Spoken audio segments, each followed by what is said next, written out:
Alright AJ, there's two concepts we wanted to touch up on video here from your last video that you sent me, and then I responded in email. The first one has to do with getting the club a little more elevated in the backswing. You know that historically you have a real flat backswing. Now when you do the drills where I have you hinge and fold up over the right shoulder and then turn, you have much more elevation in the hands and the left arm at the top of the backswing. And in your real swing, when you go back, you end up being very flat. Now, I believe one of the reasons for that is that you try to keep that left arm way too stiff in your backswing. And so, the straighter you try to keep that arm, it's very hard for you to elevate. And because of all the skiing you've done, your shoulders round forward, it's very hard for you to keep that left arm straight and elevate the arm at the same time. So if anything, I'd rather you have a feel of even bending that left arm a little bit as you go to the top. And that's why we've had you do the drill where you fold first. If you want to play some shots as a drill, again, you're probably going to miss a lot at first because it's going to feel funny. It's going to be hard to get the timing.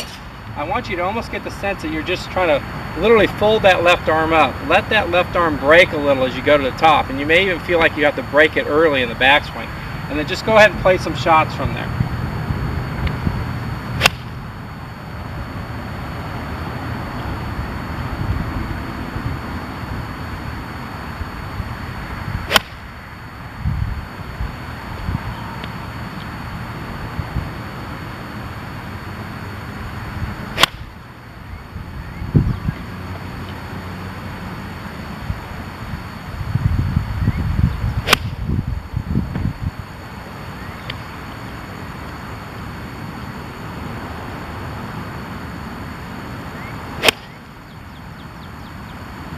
Okay, now a lot of critics would say if you bend that arm that you can't get it back, that it's the same radius on the way down. Well, golfers do it all the time.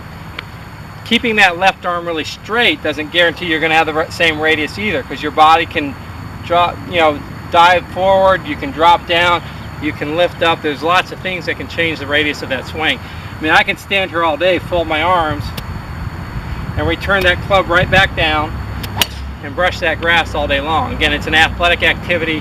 You can do that. So I want you to get that feeling of really letting that left arm bend or fold a little bit more as you go up the top, just like you do when you do the preset drill where you set it, fold, turn, and then go.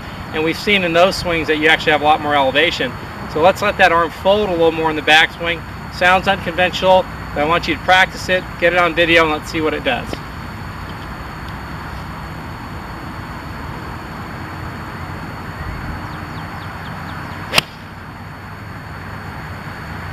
So once again, folding it up to the top, I didn't have any problem. Returning it through the ball, playing a solid shot.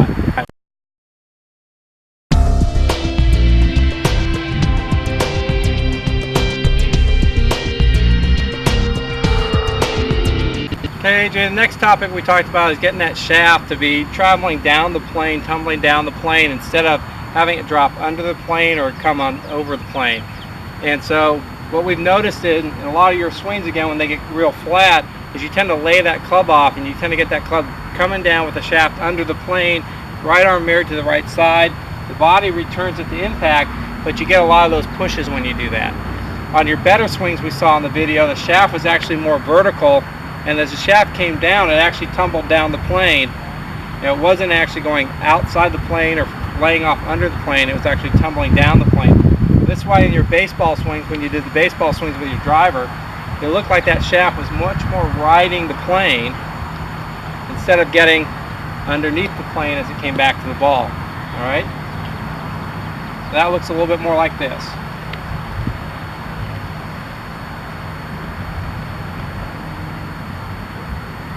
Alright, that's compared to, again, going up and getting it laid off to where it wants to come underneath the plane. Alright?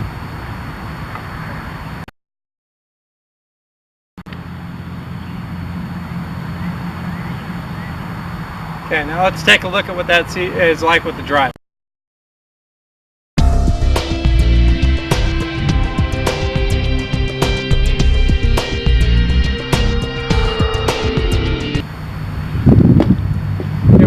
One thing is we look at these planing swings right now, AJ, I want you to keep in mind when I actually go to swing, I don't have this camera set up perfectly on the plane of the swing right now. Reason being, I got it set up so we can actually get a better view of what happens in the baseball swing and why that swing works for you when you try to do those baseball swings with your driver.